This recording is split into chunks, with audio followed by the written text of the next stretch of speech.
خدا اے خدا۔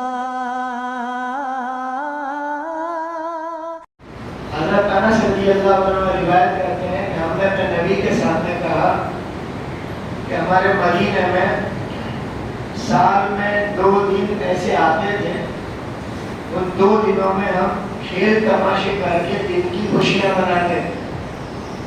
پورے سال میں 2 دن مدینے والے ایسے کوئی مخصوص دن تھے، وہ پورا دن جب وہ دن آتا تو کھیل تماشے کرتے اور دن پورا کرتے۔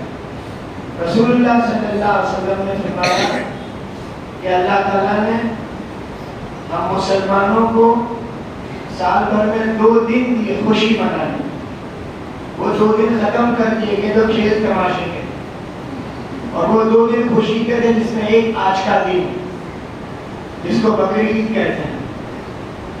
یہ بہت بڑی اللہ کی طرف سے ملی ہوئی نعمت ہے، لیکن جیسے ہمیشہ ہم سنتے ہیں اللہ تعالیٰ نے جو دین دیا وہ دین عمل کے لیے ہے، اور وہی دین ہر ایک کے لیے سبق ہے، اس میں سے کچھ نہ کچھ سیکھنے ملتا ہے، لیسن ہے، بوجھ پاٹ ہے۔ تو آج کا دن ویسے خوشی ہے، مسلمانوں کا نماز کے لیے جمع ہو جانا، یہ بہت بڑی خوشی ہے کہ مسلمان جمع ہو جانا۔ کچے سے کچا نمازی بھی عید کے دن عید کی نماز کے لیے کچھ نہ کچھ درجے میں تیاری کرتا ہے، اور اپنے مسلمان کلمہ پڑھنے والے بھائیوں کے ساتھ جا کے کھڑا ہو جائے۔ یہ بہت بڑی بات ہے کہ مسلمان ایک جگہ پر جمع ہو جائے۔ چھوٹی مسجد عید کی نماز ہوتی ہے، بڑی مسجد عید کی نماز ہوتی ہے، ہر جگہ مسجد بھر کے بعض جگہ 2 نمازیں 3 نمازیں بھی کرنی پڑتی ہیں۔ تو یہ خوشی کا دن یوں تو ایک قسم کی اسلامی طرف سے ملا ہوا انعام ہے، اس کا سبب کیا ہے؟ آج کا دن جس کو بقرعید کہتے ہیں، اس کا سبب ہر ایک کو سمجھنا ہے کہ اللہ تعالیٰ نے اپنے بندوں کو جو دین دیا، وہ دین کا بنیادی مقصد اللہ یہ چاہتا ہے، اے میرے بندے، میں تیرا خالق ہوں، میں تیرا مالک ہوں، تیرا سب کچھ میں ہی ہوں اور تیرا کوئی نہیں ہے۔ تجھے ایک گندے قطرے سے میں نے ہی بنایا اور میں ہی دنیا میں لایا، اور میں ہی تجھے زندہ رکھوں گا اور میں ہی تجھے موت دوں گا۔ تیرے ہونٹوں پہ خوشی ہنسی میں دوں گا، اور دکھ کے آنسو تیرے آنکھوں میں ہی بہہ دوں گا۔ تجھے تندرست میں رکھوں گا اور تجھے بیمار بھی میں کر دوں گا۔ تیرے خوشحالی کے دن بھی میں لاؤں گا اور تیری بربادی بدحالی بھی میں لاؤں گا۔ یہ اللہ کی طرف سے بات ہم کو پہنچی۔ وہ اللہ یوں کہنا چاہتا ہے، میرے بندے، تو میرا بندہ ہے، تو ہر حال میں میرے سے جڑا ہے اور میری طرف جھکا ہے، میری طرف رجوع کر اور میرے لیے سب کچھ قربان کر۔ لہذا اللہ اپنے بندوں سے جو بھی چاہتا ہے، نماز، روزہ، زکوٰۃ، حج اور جو بھی عمل اللہ کی طرف سے پیارے نبی بتائے ہیں، اس سب کا مقصد ایک ہے کہ اللہ راضی ہو جائے۔ اس لیے گزشتہ پرسوں سنیچر کے دن جبکہ حجاج کرام عرفات میں پہنچے، تو جو بھی اس میں سے حج کر کے آئے انہیں پتا ہے کہ عرفات کے میدان میں عصر سے مغرب دعا ہوتی ہے، ہر ایک اپنے اپنے طور پر اللہ کے آگے رونے کھڑا ہو جاتا ہے اور خوب مانگتے ہیں اللہ سے۔ تو لکھنے والوں نے کتاب میں لکھا ہے کہ عرفات کے میدان میں آسمان سے 6 اعلان، عرفات کے میدان میں آسمان سے 6 اعلان ہوتے ہیں، جیسے کہ ہمارے ہر رات اعلان ہوتا ہے، تہجد میں اعلان ہوتا ہے، رات کے آخری حصے میں اعلان ہوتا ہے کوئی اللہ سے دعائیں قبول کروانے والا، ہے کوئی اپنی معافی چاہنے والا، ہے کوئی اپنی حاجتوں کو اللہ کے آگے رکھنے والا، ایسا آسمان سے ہر رات اعلان ہوتا ہے۔ تو جو لوگ اللہ سے محبت کرتے ہیں، اللہ سے رجوع کرتے ہیں، اللہ سے جڑے ہوئے ہیں، محبت میں آگے، اللہ کی طرف جھکنے میں آگے، وہ نیند چھوڑ کے اٹھ جاتے ہیں۔ پھر ان کو نیند پیاری نہیں ہوتی، اللہ کی محبت پیاری ہوتی ہے، اور جو نیند چھوڑ کے اٹھتے ہیں اس کے لیے وہ اعلان ہے کہ تم اٹھ کے اگر مانگ لو گے مجھ سے دعا پڑھ لو گے 2-4 رکعت تمہاری دعائیں قبول کر دوں گا تمہاری مغفرت کر دوں گا. یہاں تک کہ لکھنے والا لکھا تہجد کا اہتمام کرنے والا ولایت کے درجے کو پہنچے گا مرنے سے پہلے وہ ولی بنے اللہ کا دوست بنے. جیسے ہر رات یہاں اعلان ہوتا ہے ایسے ہی عرفات کے میدان میں ہر سال اعلان ہوتا ہے. وہ اعلان کسی کے کانوں میں آواز نہیں آتی لیکن یہ لکھی گئی بات کتاب کی سچی بات. ہمارے یہاں ہر رات اعلان ہوتا ہے ہمارے کان میں آواز نہیں آتی لیکن حدیث کی بات ہے. ہمارا یقین ہے کہ بات پکی ایسا اعلان ہوتا ہی ہے اور جو اٹھ جاتے ہیں ان کو ملتا ہی ہے. اللہ مجھے آپ کو تہجد کی توفیق عطا کرے. عرفات کے میدان میں ہر سال اعلان ہوتا ہے. پہلا اعلان او میرے عرفات میں آنے والے بندے تیرے سارے گناہ معاف. اب یہ سمجھنا اللہ کے دربار کا سب سے بڑا انعام وہ معافی ہے. اس سے بڑا کوئی انعام نہیں ہے. جس کے پاس ایمان ہے اس کے لیے معافی ہے جس کے پاس ایمان نہیں ہے اس کے لیے معافی نہیں. قرآن پاک کا 3 پارہ آخری آیت میں اللہ فرماتا ہے اس کا مفہوم اور خلاصہ ہے کہ قیامت میں جن کے پاس ایمان نہ ہوگا وہ اللہ کو خوش کرنے کے لیے پوری دنیا بھر کے سونا کس کو کہتے ہیں؟ آج دنیا بھر کے سونا کوئی معمولی چیز نہیں ہے. خالی مسجد بھر کے سونے سے کئی کروڑ کی ہوٹل مانی ہے اس کی قیمت. اللہ فرماتا ہے اس کا مفہوم ہے پوری دنیا بھر کے سونا اللہ کے آگے رکھتے ہیں کہ ہمیں ایمان دے دے اس کو ایمان نہیں دیا جائے. گویا کہ اس وقت جس کے پاس ایمان ہے پوری دنیا بھر کے سونا اگر کسی کو ملا ہے اس سے زیادہ قیمتی میرے کو آپ کو ملی. ہم ان لوگوں کو دیکھ کے لالچ میں نہ ہمیں رات نہ ڈرتا ہمیں کہ جن کے پاس ایمان نہیں ہے اور دنیا بھری پڑی ہے ان کو پوری دنیا بھر کے سونا مل جائے اور ہمیں ایمان مل گیا گویا ہم اس سے زیادہ آگے ہیں. اللہ کرے بات سمجھ میں آئے. ہمیں اپنے ایمان پر فخر ہو اس کی قدر ہو اس پر ہمیں اپنے آپ میں اللہ نے مجھ پر بڑا احسان کیا کہ ایمان دیا. جس کو ایمان ملا اس کی معافی ہے اور جس کی معافی نہیں ہے اس کے لیے ہمیشہ کی جہنم. اللہ کرے بات ہماری سمجھ میں آئے. عرفات کا پہلا اعلان او میرے عرفات میں آنے والے بندے تیرے سارے گناہ معاف. اس لیے ہم سب جب بھی دعا مانگیں گے جب بھی مسجد میں اکیلے میں گھر میں نہ عمل کے بعد عمل سے پہلے جب دعا کے الفاظ زبان سے نکلے ہاتھ اٹھے نہ اٹھے معافی کی دعا پہلے مانگیں. اے اللہ معاف کر دے اے اللہ معاف کر دے. دن بھر بولتے رہے اے اللہ معاف کر دے. سب سے بڑی دعا معافی کی. اللہ عرفات میں اعلان کرواتا ہے او میرے عرفات میں آنے والے تیرے سارے گناہ معاف. دوسرا اعلان ہوتا ہے آج تیری ساری دعا قبول. جو دعا مانگے وہ قبول. اس لیے لوگ حاجیوں کو کہتے ہیں ہمارے دعا کرنا. ارے کہتا دعا کرنا وہ کہتے بھی کریں گے انشاءاللہ اور اللہ نے کہا تو نے دعا کر دی ہوگی ہم سب کی اور اللہ نے سن لی ہوگی قبول کر لی ہوگی انشاءاللہ. تیسرا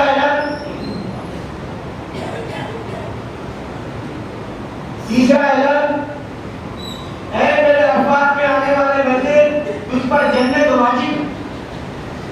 چوتھا اعلان تجھ پر جہنم حرام. پانچواں اعلان او میرے عرفات میں آنے والے بندے آج تو جس کے لیے دعا مانگے گا اس کی بھی قبول. یہ اللہ کی طرف سے اعلان ہے ہر سال تیری گناہ معاف تیری دعا قبول تجھ پر جنت واجب تجھ پر جہنم حرام. آج تو جس کے لیے دعا مانگے اس کی بھی قبول. اور چوتھا اعلان ہے اللہ فرماتا ہے او میرے عرفات میں آنے والے بندے کل قیامت میں تیری سفارش پر 400 خاندان کو جنت میں ڈالوں. کتنے خاندان؟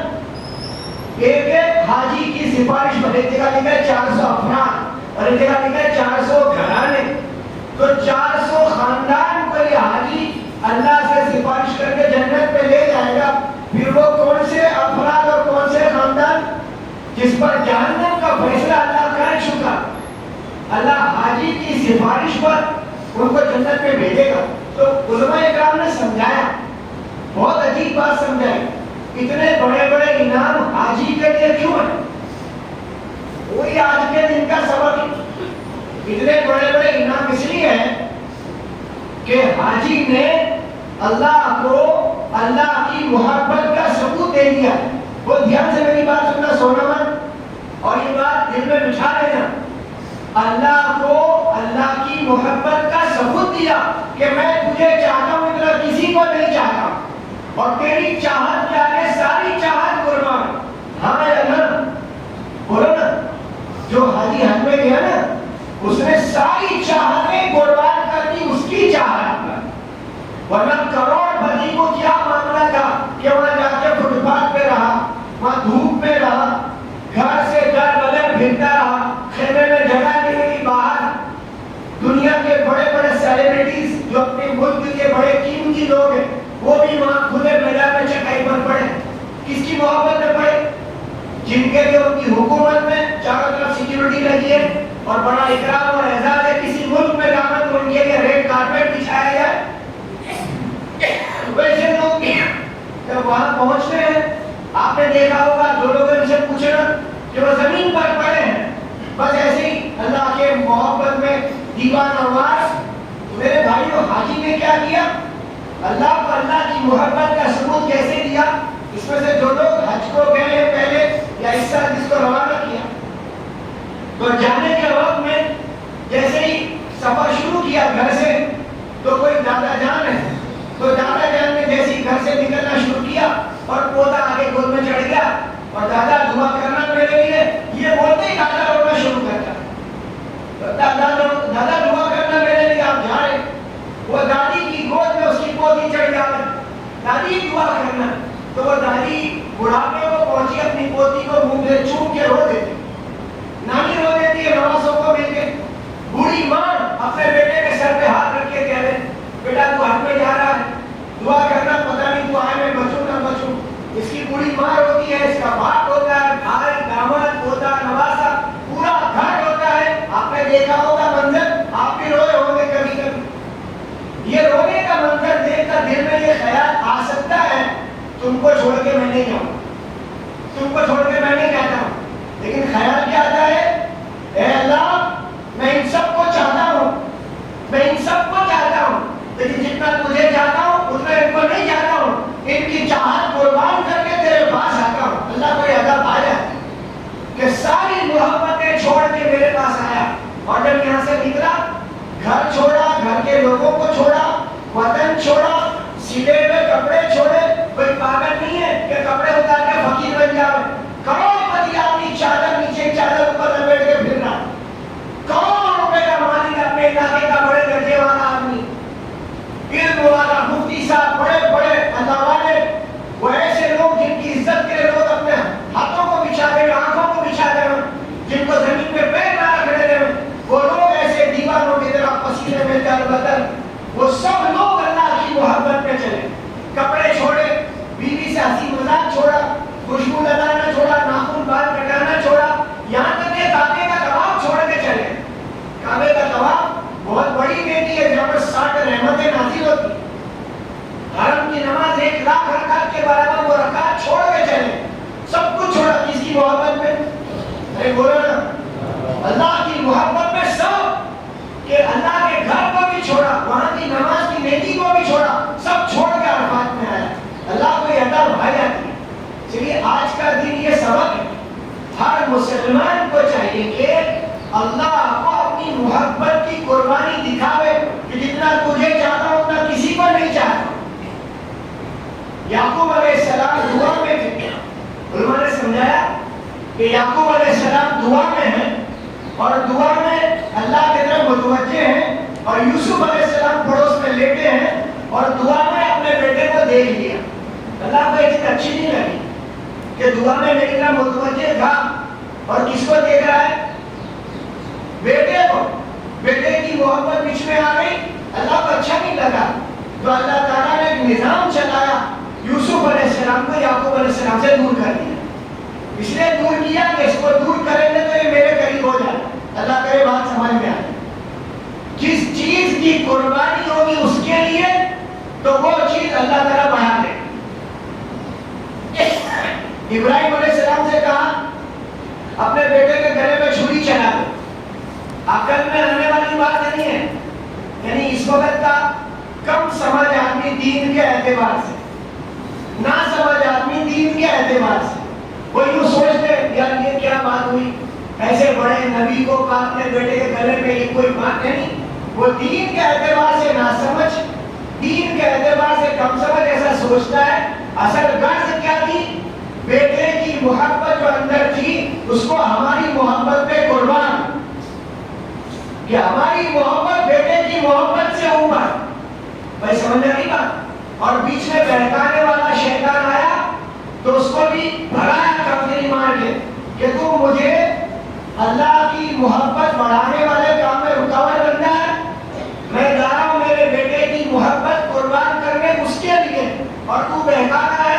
اس کو کنکری مار کے دبا کر دیا. آج قربانی کے جانور لوگ قربان کریں، اللہ تمام قربانی کرنے والوں کی قربانی قبول فرمائے. اس کا احسان ہے اللہ کا. پرانے زمانے میں لوگ بڑے بڑے بادشاہوں کے پاس اپنے گاؤں سے کچھ لے کے جاتے تھے کہ بادشاہ کو ہدیہ پیش کریں. تو بادشاہ کو ہدیہ پیش کرنے جاتے تھے تو بادشاہ ان کا وہ گاؤں کا چھوٹا سا ہدیہ کہ ایک آدمی اپنے گاؤں سے مٹکے میں پانی لے کے چلا. بہت دور بادشاہ جہاں گجرا ندی بہتی ہے، بہت صاف شفاف پانی. وہ بادشاہ کے دربار میں کہنے لگا آپ کے لیے پانی لایا. وہ پورے رستے آتے آتے پانی کچرے والا، مٹی والا، دھول مٹی اور خراب بھی ہو گیا تھا. بادشاہ نے کہا اس کے مٹکے کا پانی قبول کر لو اور اس کے مٹکے میں سونے کے سکے بھر کے اس کو ہدیہ دے دو. ایک سمجھنے کی بات لکھی ہے کتاب کہ اس کے مٹکے کا پانی لے لو، مٹکے میں سونے کے سکے بھر دو اور اس کو واپسی میں دجلہ کے قریب سے لے کے جانا. تو یہ سمجھایا کہ بادشاہ نے تیرا ٹوٹا پھوٹا کچا قبول کر کے انعام تو بہت بڑا دیا، حالانکہ تو جو پانی لایا اس سے زیادہ پانی، اچھا پانی اس کے پاس موجود ہے، لیکن تو لایا ہے بادشاہ کی محبت میں تو ہم سے قبول کر کے بڑا بنتا ہے. یہ ایک تھا کہ اس کا پانی لے لیا. اللہ نے محمد صلی اللہ علیہ وسلم کی امت پر کیا احسان کیا کہ میرے بندو تم جانور کو میرے نام پہ ذبح کرو. گویا تم نے مجھے تحفہ دیا کہ اللہ یہ تیرے نام پہ قربانی ہوگی. اللہ چاہتا ہے کیسے کرا وہ جانور تمہارے نہیں کھانے کا، میرے نام پہ قربان کر دیا ہے. اب وہ پورا کا پورا دوسروں کو تو اللہ ایسا کہہ سکتا تھا، لیکن وہ ایسا بادشاہ ہے کہ مجھے خوش کر دو پھر تم ہی کھا لو. نہیں سمجھے بات؟ ارے بولو خوش بھی کر لو پھر کیا کرو؟ لے نہیں لیا، جسے صرف پانی قبول کر دیا. اللہ نے کیا کہا ہم تو تمہارے جانور کی قربانی قبول بھی کر لیں گے اور کھانے کی ہمیں پرمیشن. لہذا بھائیو اصل جانور کی قربانی ظاہر میں، حقیقت میں مال کی محبت کی قربانی ہے، جی کی چاہت کی قربانی ہے، اپنی نفسانی خواہشات کی قربانی ہے. لیکن قربانی کرنے والے اللہ مجھے صحیح سمجھ دے اور اللہ سب کو صحیح سمجھ دے کہ قربانی کا مقصد اس کی محبت بڑھانا ہے. لیکن مال کی محبت پر چھری چلے، جی کی چاہتوں پر چھری چلے تاکہ کس کی محبت بڑھے. لیکن ایسا ہوتا کم ہے کیونکہ قربانی ایک عمل ہے، اس کو بنا دیا رسم. عمل کو کیا بنا دیا؟ رسم. اور مہنگا جانور لایا اللہ اور برکت دے، اللہ قبول کرے. اللہ کیا کرے 17ویں پارے میں وہ اندر کے دل کی نیت کو جانتا ہے. تو کوئی بڑا بھاری جانور لایا اللہ قبول کرے، کوئی کم پیسے میں سستا لایا تو اللہ اسے بھی قبول کرے. کوئی نے 1 ذبح کیا اللہ اسے اس کا بدلہ دے، کوئی نے 10 ذبح کرے اللہ اس کو اس کا بدلہ دے گا. دل میں کیا ہے وہ اللہ کو معلوم. اصل معاملہ دل کی نیت کا ہے. تو آج قربانی کے دن جس کی قربانیاں گھروں پہ ہوگی، جس کے وہاں نہیں ہوگی، سب کو سبق یہ مل رہا ہے اپنی زندگی میں صبح شام ایسی کرے، خوشیاں غم ایسے منائے کہ تیری محبت کے آگے ساری محبت قربان ہے. کہو انشاءاللہ ہر ایک صبح ہر ایک شام ہر موقع پر کہ تو چاہتا ہے وہ ہم کریں گے چاہے ساری دنیا ناراض ہو جائے.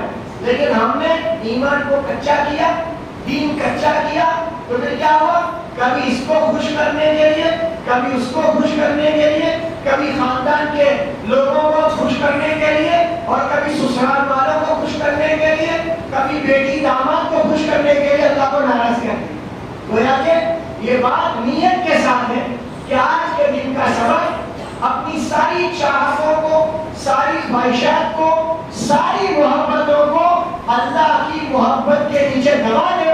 بڑی محبت اللہ کی، اور جب اللہ سے محبت پیش کر دے گا تو جو عرفات کے اعلان ہے وہ اعلان ہم سب کے لیے ہوگی. اللہ تعالیٰ ہمیں صحیح سمجھ کر صحیح عمل کی توفیق عطا فرمائے. تو دعوت کی محنت ہے، یہ دعوت کی محنت میں کہتے ہیں گھر چھوڑ کے نکلو، اللہ کے راستے میں جاؤ. اس کا مقصد یہی ہے کہ تم کو بیوی کو تم چاہتے ہو، بچوں کو چاہتے ہو، دھندا کاروبار چاہتے ہو، ان سب کو کس کے لیے چھوڑو؟ کس کے لیے؟ اللہ کے لیے چھوڑ کے جاؤ. اللہ کو اپنا محبت کا ثبوت دو کہ دیکھ اللہ میں سب کو چاہتا ہوں، دھندا کاروبار، نوکری، بیوی، بچے، اور پھر بھی میں ان کو چھوڑ کے جاتا ہوں. جنہیں کا جانور لاؤ جلدی خرید کے اس کو پالو تو اس سے محبت ہو جائے، اور پھر محبت ہوگی پھر کیا کرو؟ اب ہمارے یہاں تو ایموشنل ہو گئے لوگ، میں اس کا گوشت نہیں کھاؤں، میرا گوشت زیادہ لالو، اس کا نہیں کھاؤں. وہ بکرا جو پالا ہے میں لالو کا نہیں کھاؤں گا، گھر کے بندے بھی اس کا تو ہم نہ کھائیں. ارے یہی تو محبت کی قربانی ہے. لالو کو چاہو تو اچھا ہوا کہ ابراہیم علیہ السلام کی چھری اسماعیل علیہ السلام کے گلے پہ نہ چلی، ورنہ ہر سال اپنے باپ کو کیا کرنا پڑتا؟ پھر بیٹے کو ذبح کرتے.